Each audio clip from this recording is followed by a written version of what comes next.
Новини на АТР, 23 листопада, в студії Софія Бляєва. Вітаю. Вона померла у кареті швидкої, не доїхавши до лікарні. В окупованому Криму не стало ветерана національного руху Віджія Кашка.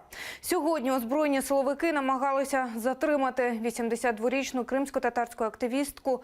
Їй стало зле.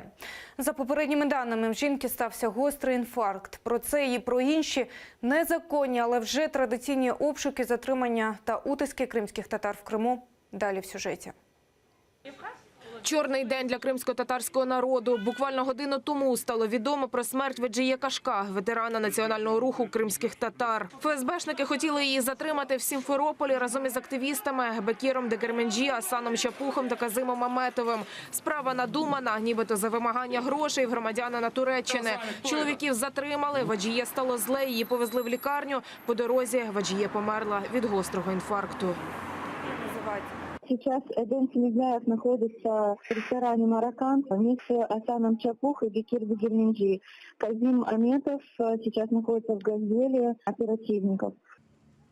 Паралельно російські силовики проводять обшуки в будинках затриманих. Це обшук у Грушівці в будинку Дегерменджи Бекира Ага. Не знаю, ничего не могу сказать. Созвонилась с СДМ, они отобрали телефоны, не давали никому выйти из дома. Потом начали поочередно проходить по всем комнатам. Вот. Ну, изъяли у нас ноутбук, компьютер. А це після обшуків розмова з дружиною Казима Аметова. Влад, скажите, пожалуйста, постановление какое-то показали вам? Не показали. Сейчас Казимага где? Казимага мы поймали в Симферополе где-то. Они привезли его сюда? Нет, не привезли. Они сами приехали, они там поймали. Також ЗМІ повідомляють про обшук в селі Южне в будинку Ельміри Баранової-Газієвої, а в Сімферополі у Курсеїта Абдулаєва. Як стало відомо, російські силовики також затримали Курсеїта Абдулаєва. А куди ви забираєте його? Куди ви його забираєте? Реана Алієва, Заман, АТР. Жахливі події в окупованому Криму прокоментував голова Меджлісу. Рефат Чубаров має намір оголосити Днем жалоби у Криму, день, коли відбудеться дженазє, похорон Віджія Кашка.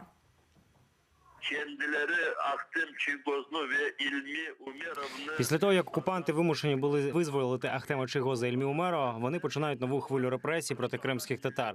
Сьогодні вранці обшуки і затримання в Криму Бекіра Дегерменджі, Асана Чаруха, Курсеїта Абдулаєва, Казима Аметова, Руслана Трубача. Зараз вони шукають нові причини. Буцімто активні учасники нашого національного руху вимагали гроші у громадянина Туреччини. Але це брудні плани ФСБівців, аби оббрехати Меджліс. Ми знаємо, що вони роблять це для того, аби розділити наш народ і посадити активістів. Сьогодні ввечері ми будемо обговорювати певні дії. Наші соратники пропонують зробити день похорон Віджія Кашка днем жалоби, аби всі наші співвітчизники прийшли на похорони із кримсько-татарськими стягами та червоними стрічками.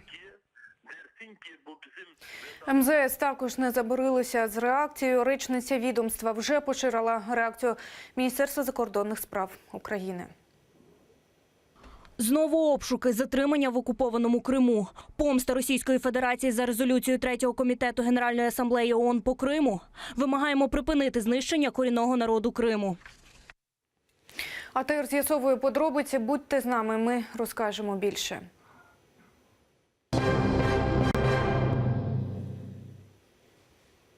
У Севастополі затримали шпигуна. Про це повідомляють РІА Новини, посилаючись на джерело в силових структурах міста. За словами джерела, цивільного службовця Чорноморського флоту підозрюють у шпигунстві на користь сусідньої держави. Якій країні він міг передавати інформацію, нині не уточнюється. Чоловік знаходиться в ізоляторі, ведеться розслідування. Звільнити Романа Сущенко і припинити переслідування його колег. З такою заявою напередодні виступили американські конгресмени. Текст документа розміщений на офіційній сторінці демократки Марсі Каптур. Законодавці відзначають, США, як і раніше, стурбоване переслідуванням і затриманням журналістів за прагнення до правди. Те, що в Росії це вважається злочином, неприпустимо, тому що свобода ЗМІ – це основний принцип демократії.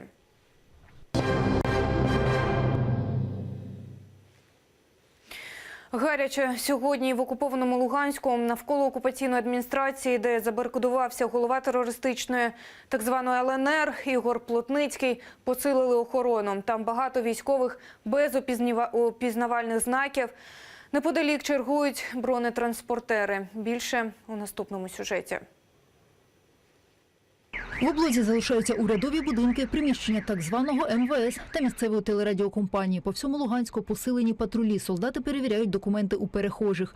Особливо прискіпливо у чоловіків середнього віку. Спеціальна моніторингова місія ОБСЄ у попередні 2 дні обмежила патрулювання в Луганську з метою безпеки. Про це йдеться в оперативному звіті місії.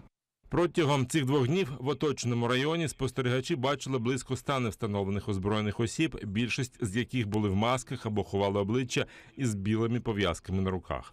У цьому ж районі команда спільної моніторингової місії бачила 4 бронетранспортери, які стояли в 4 різних місцях. За даними української розвідки, бойовики планують ескалацію бойових дій, повідомив речник Міноборони з питань АТО Олександр Мотузяник. За наявною у нас інформацією, командир одного із з'єднань так званого 2-го армійського корпусу наказав підготувати ствольну артилерію, зосереджену на позиціях вздовж лінії розмежування для ведення вогню в глибину тимчасово окупованої території Луганської області з метою імітації обстрілу з боку артилерії Збройних сил України. Військовий експерт та народний депутат Дмитро Тимчук вважає, що Кремль зробив ставку на корнета, але не виключено, що тимчасово. Адже за даними інформаційного спротиву, розбірки російських силовиків перейшли на територію так званої ДНР. Російське командування структурних підрозділів з початку подій в Луганську висувало ідею об'єднання ЛДНР в одне формування під керівництвом Донецька.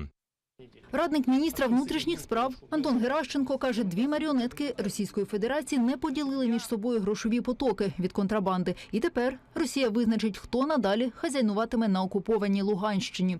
ФСБ, воно курує маріонеткою Корнетом, а Сурков, радник президента Путіна, курував Плотницький. Хтось із них буде визначений російським керівництвом, або Плотницький продовжить керувати маріонетичною окупованою територією, або Ігор Корнет. Я ставлю на Корнета. Плотницький він себе вичерпав. Ось, а взагалі хай вони друг другу горло переріжуть. Україні від цього буде, Україні тільки краще. Тим часом на лінії розмежування в зоні АТО посилені заходи безпеки. Через загострення ситуації в самопроголошених республіках українські прикордонники спостерігаються посилення провокацій на переходах з окупованої території на вільну і навпаки.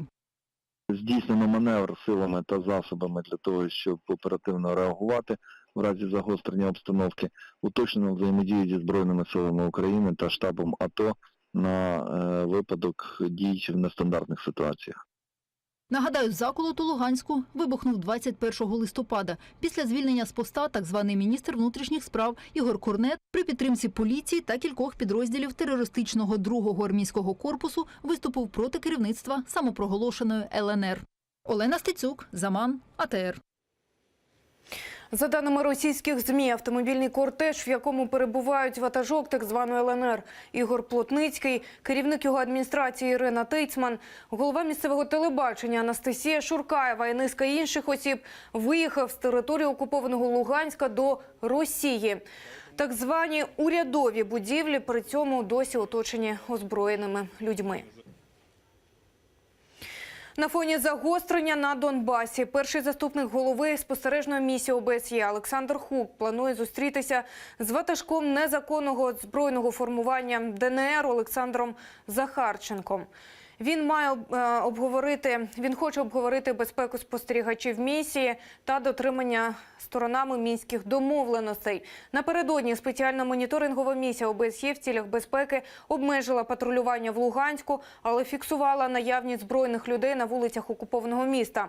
У понеділок Хук зустрічався з Плотницьким, а увечері вівторка в окупований Луганськ увійшла колона військової техніки з Донецька. Це все, що ми встигаємо вам розповісти. Наші журналісти працюють, аби інформувати вас, тому будьте з нами, бережіть себе і своїх близьких.